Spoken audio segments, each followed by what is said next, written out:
Welcome to PN Sports Channel. Be dynamic.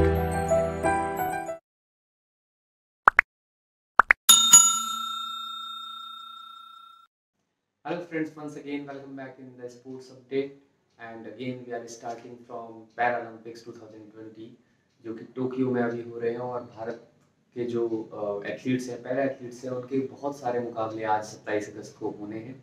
और सुबह से ही 2-3 मुकाबले भारत के हो चुके हैं और उन पे हम सबसे पहले नज़र डालेंगे। और साथ ही साथ आज जो बचे हुए पैरालंपिक्स में भारत के सभी एथलीट्स के जितने भी स्केड्यूल्ड जो इवेंट्स हैं उनके बारे में हम थोड़ा सा डिस्कस करने की कोशिश करेंगे।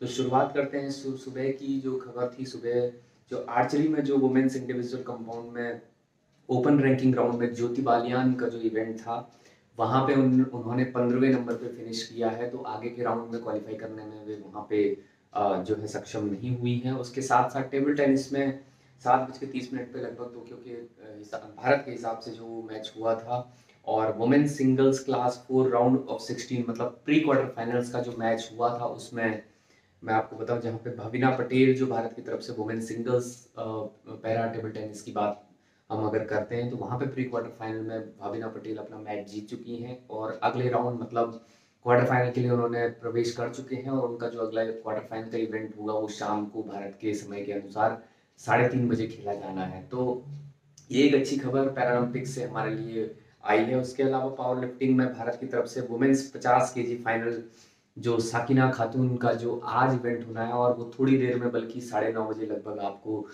दिखाई देगा। उसमें वहाँ पे जो है उनको सपोर्ट करना ना भूलिएगा। उसके अलावा आर्चरी की बात करें तो 10:30 बजे लगभग मेंस इंडिविजुअल कंपाउंड में ओपन रैंकिंग राउंड में राकेश कुमार और श्याम सुंदर जो है वो खेलते हुए आपको नजर आएंगे, आर्चरी करते हुए नजर आएंगे।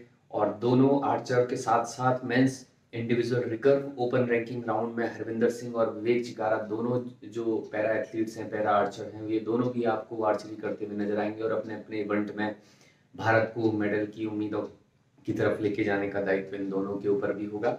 उसके साथ साथ हम पावर लिफ्टिंग की अगर बात करें तो 3 बजे शाम को मेंस 65 केजी फाइनल जो है वहाँ पे जयदीप जो है वो compete करते हुए नजर आने वाले हैं। तो ये लगभग जो है वो आर्चरी और साथ साथ अगर हम देखें तो टेबल टेनिस, आर्चरी और पावर लिफ्टिंग 3 ऐसे इवेंट हैं जो भारत के लिए आज थोड़ी सी उम्मीद जो लेके आने वाले हैं।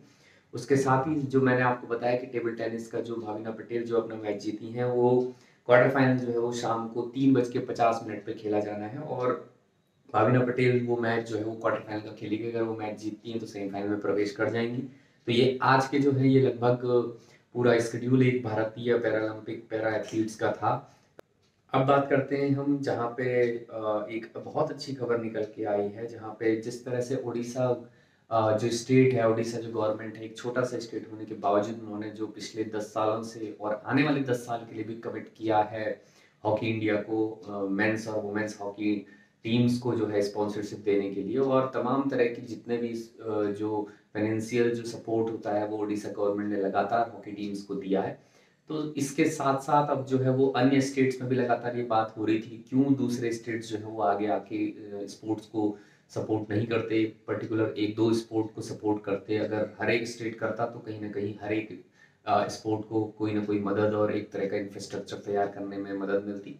वहीं जो है यूपी गवर्नमेंट की मैं बात कर रहा हूँ यहाँ पे, जहाँ पे कल एक अपडेट जो आई है, वहाँ पे यूपी गवर्नमेंट ने अडॉप्ट किया है इंडियन रेसलिंग को, और उन्होंने कहा है कि 2032 का जो ओलंपिक है वहाँ तक वो जो है वो सपोर्ट करेंगे रेसलिंग फेडरेशन को। और मैं आपको बताऊं जहाँ पे कि मैसिव बूस्ट की बात कही है, जहाँ पे इंडियन रेसलिंग में उत्तर प्रदेश जो गवर्नमेंट है वो अडॉप्ट करने वाली है रेसलिंग को। और साथ ही साथ उन्होंने ये एक्सपेक्ट किया जा रहा है कि यूपी गवर्नमेंट जो है वो रेसलिंग फेडरेशन या रेसलर्स पे, भारतीय रेसलर्स पे लगभग 170 करोड़ रुपए जो है वो लगाएगी एक इन्वेस्टमेंट के तौर पे, और सपोर्ट करेगी 2032 के ओलंपिक तक सारे रेसलर्स को। तो जो WFI wrestling federation of India के प्रेसिडेंट हैं ब्रिजभूषण शरण सिंह, उन्होंने जो है वो अपनी जो PTI की खबर होती है उसमें ये कहा है कि रेसलिंग फेडरेशन ऑफ इंडिया जो है वो उड़ीसा गवर्नमेंट से उन्होंने इंस्पायर होके इस जो एक प्रपोजल जो है वो यूपी गवर्नमेंट के सामने रखा था, और यूपी गवर्नमेंट ने बिल्कुल एक तरह से उनके प्रपोजल को एक्सेप्ट किया है। और 2000 जो उनकी अप्रोच थी, बेसिकली पॉजिटिव अप्रोच, उसको सराहते हुए यूपी गवर्नमेंट ने 170 करोड़ लगभग निवेश करने का फैसला किया है भारतीय रेसलर पे। तो ये एक और बहुत अच्छी खबर है। साथ ही साथ उन्होंने ये भी बात कही है कि उड़ीसा जैसा स्मॉल स्टेट जब हॉकी के दोनों टीम्स को स्पॉन्सरशिप दे सकती है, तो यूपी जैसा बड़ा स्टेट क्यों नहीं। तो उन्होंने इस प्रपोजल को, जो उत्तर प्रदेश के सीएम हैं योगी आदित्यनाथ जी, उन्होंने इसको एक्सेप्ट किया है प्रपोजल को, और भारतीय रेसलिंग जो है उसको सपोर्ट और उसको प्रमोट करने के लिए 2032 ओलंपिक तक एक तरह से एडॉप्ट करने की बात कही है। अब बात करते हैं क्रिकेट की, जहां पे भारत और इंग्लैंड का जो मैच है वो लगातार एक तरफा होता हुआ नजर आ रहा है, क्योंकि भारत जो है वो पहली पारी में 78 रन पे ऑल आउट होने के बाद जो इंग्लैंड की बल्लेबाजी है वो काफ़ी बेहतर हुई थी। पहले दूसरे दिन जो 170 रनों पर बिना विकेट गवाए जो है उन्होंने 170 रन बनवा लिए थे। उसके साथ साथ जो है वो कल जो रूट ने अपना लगातार तीसरा कंसेक्यूटिव 100 इस सीरीज में बनाया है, और लगता है आज क्योंकि चौथा दिन है भारत को जल्द से जल्द, क्योंकि तो कल जो है वो जो इंग्लैंड है वो लगभग 8 विकेट अपने गंवा चुका था, तो उम्मीद ये है कि भारत जल्द से जल्द इंग्लैंड को ऑल आउट करे और फिर अच्छी बल्लेबाजी करके कम से कम इस मैच को ड्रॉ की कगार तक लेके जाए। तो यही अपडेट आप सबके लिए आज की थी। आने वाले टाइम में आप सबसे इस तरह से जुड़ते रहेंगे और अन्य अपडेट्स आपके सामने रखते रहेंगे। बहुत बहुत धन्यवाद। Thanks a lot.